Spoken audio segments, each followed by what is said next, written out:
What's it mean to you? Yeah, it's a nice way to,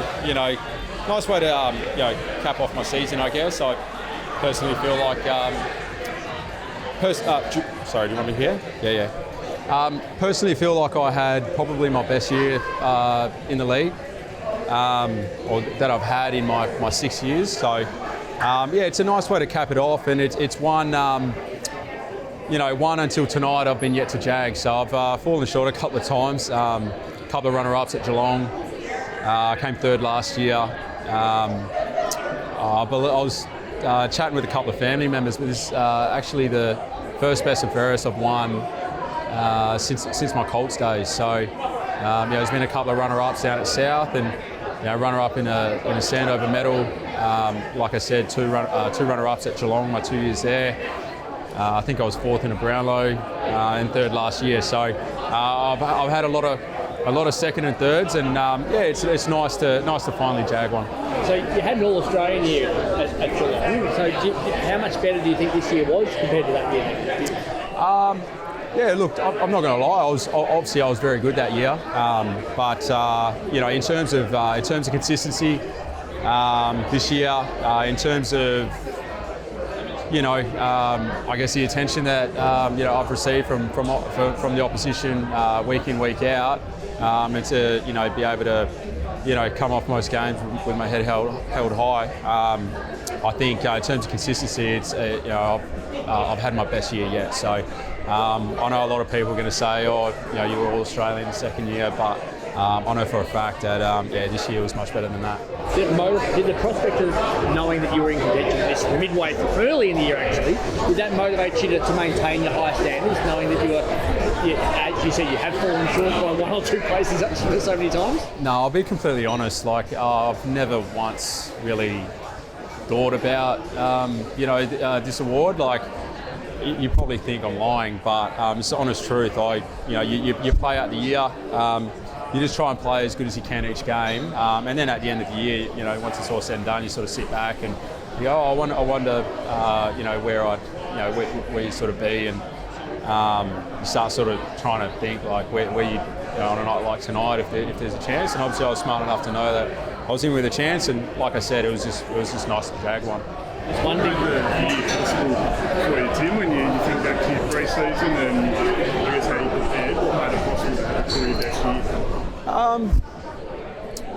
I just in terms of preparing for the pre-season, I feel like that's something I've always kind of attacked, and I feel like I turn up day one ready to go and in good shape, and probably for me, one thing I felt I was lacking a little bit was probably a little bit of speed, and fortunately enough, I reconnected with one of my former coaches from South Fremantle, Tony Wilson, and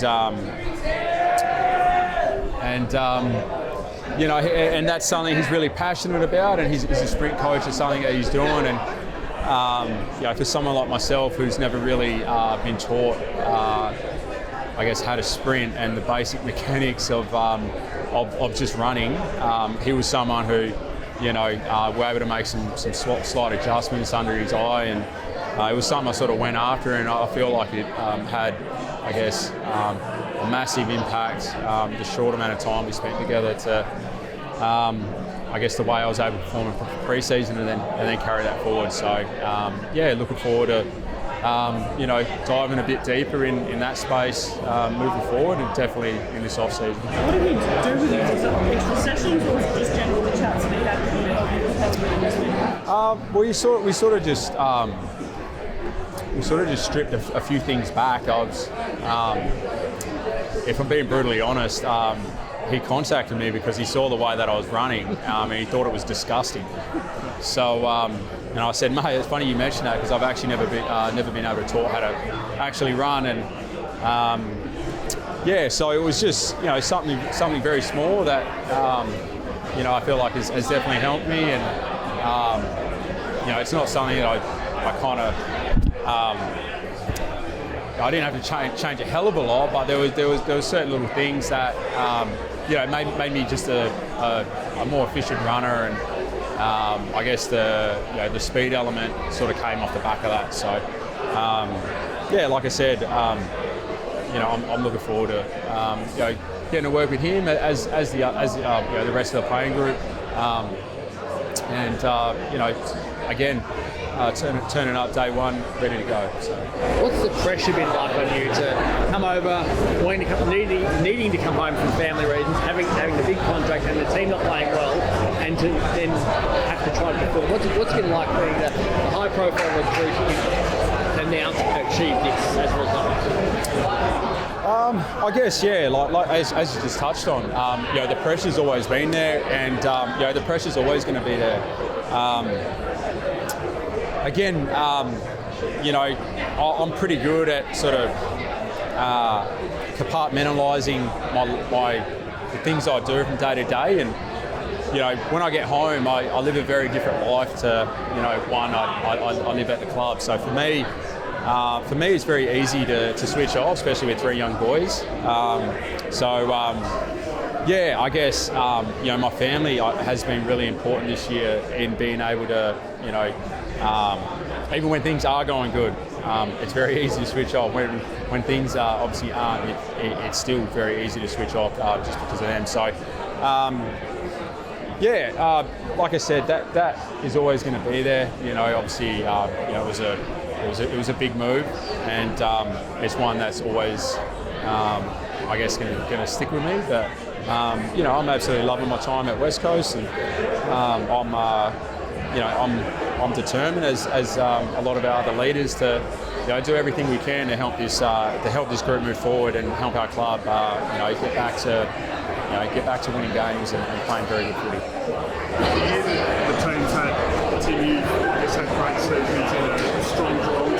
To have a season like this and a team that's struggling, are you proud of that element of your year? Well, yeah. I mean, obviously, look, it has been a tough year,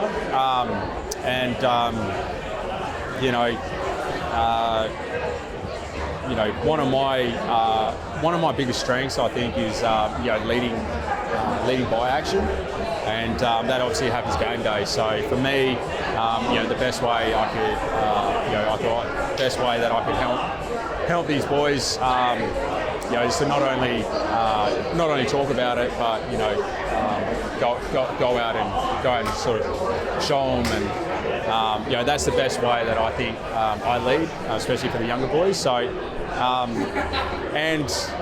like I said, win, lose or draw, you always. Win, lose or draw, you're always trying to play the best footy you can, and that's going to help the boys. So, look, I think I said this before, but your output isn't really, winning is everything. So, when you have a good game in a loss, your output doesn't really look the same as having a very good win and playing good. So, like I said, this doesn't really change much. Like, I'm still hungry as ever to help this club move forward and get back to winning games. So, it's a nice way to cap off my year, because I do feel like I had a very strong individual year. So.